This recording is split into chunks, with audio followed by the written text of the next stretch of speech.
Olá, gente, tudo bem com vocês? Hoje eu queria falar com vocês a respeito do complexo de inferioridade. O que é esse complexo de inferioridade? Onde ele é formado? Quais são os sintomas dele? E o que nós podemos fazer para sair disso? Então, o complexo de inferioridade normalmente ele é formado na infância. Eu já disse para vocês, né, que nós temos três necessidades básicas principais, que é o amor, a aceitação e a aprovação. Você já viu quando assim a criança é pequena e muitas vezes os pais não aceitam muito o seu filho do jeito que ele é, não aceita a maneira dele ser, e fica comparando com outra, você tem que ser igual ao seu primo, você tem que ser igual ao fulano de tal.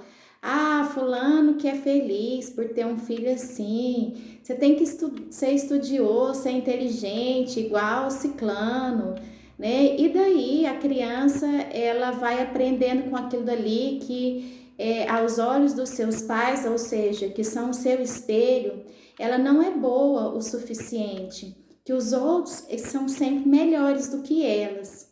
E isso gera um complexo de inferioridade, se aquilo dali for repetitivo. Uma outra causa muito comum do complexo de inferioridade é quando nós somos criados, por exemplo, você é filho de uma pessoa que tem uma condição social menor, né? E a criança vai para uma escola onde ali as crianças têm condições financeiras melhores, né? E você começa a perceber que há uma diferença entre vocês. Os lápis de cores são diferentes, os lanches são diferentes, muitas vezes até a maneira de serem tratadas são diferentes. Isso também agregado à sua vida familiar pode gerar também um complexo de inferioridade, tipo assim, nossa, tudo dos outros é melhor do que os meus. A condição financeira do outro, né, aquele convívio constante com pessoas que têm condições financeiras ou qualquer outra condição que seja melhor do que a sua, aliada a uma vida familiar também disfuncional. Então, essa é uma das duas maneiras, né, que se às vezes a criança tem algum transtorno, como transtorno de déficit de atenção, né, na escola ela tem uma dificuldade de aprendizagem, não porque ela tem menos inteligência, mas porque ela tem menos foco. Então, isso pode ir desenvolvendo se não for trabalhado, né? Tem um versículo na Bíblia que eu gosto muito, que Paulo ele fala para os coríntios assim, olha, se vocês se comparam uns com os outros, vocês demonstram falta de entendimento.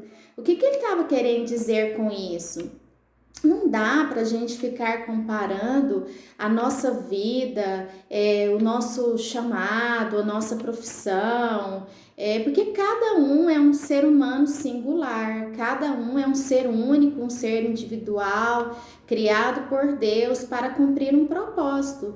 Então, por exemplo, não dá para um microfone ficar se comparando com uma cadeira, você não acha?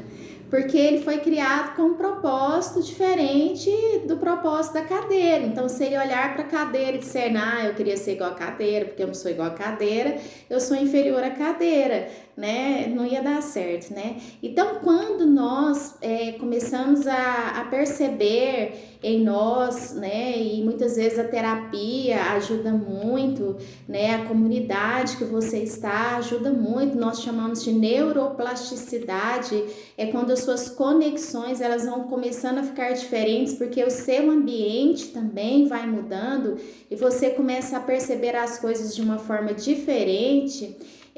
Você consegue ir compreendendo que por causa do seu propósito, por causa do propósito que Deus tem na sua vida, você é daquela forma, né? E você pode se melhorar, né? E você pode agregar valores, você tem gostos que outra pessoa não tem, você tem ideias que outras pessoas não têm. Então, em alguns pontos você vai parecer melhor do que o outro, em outros não.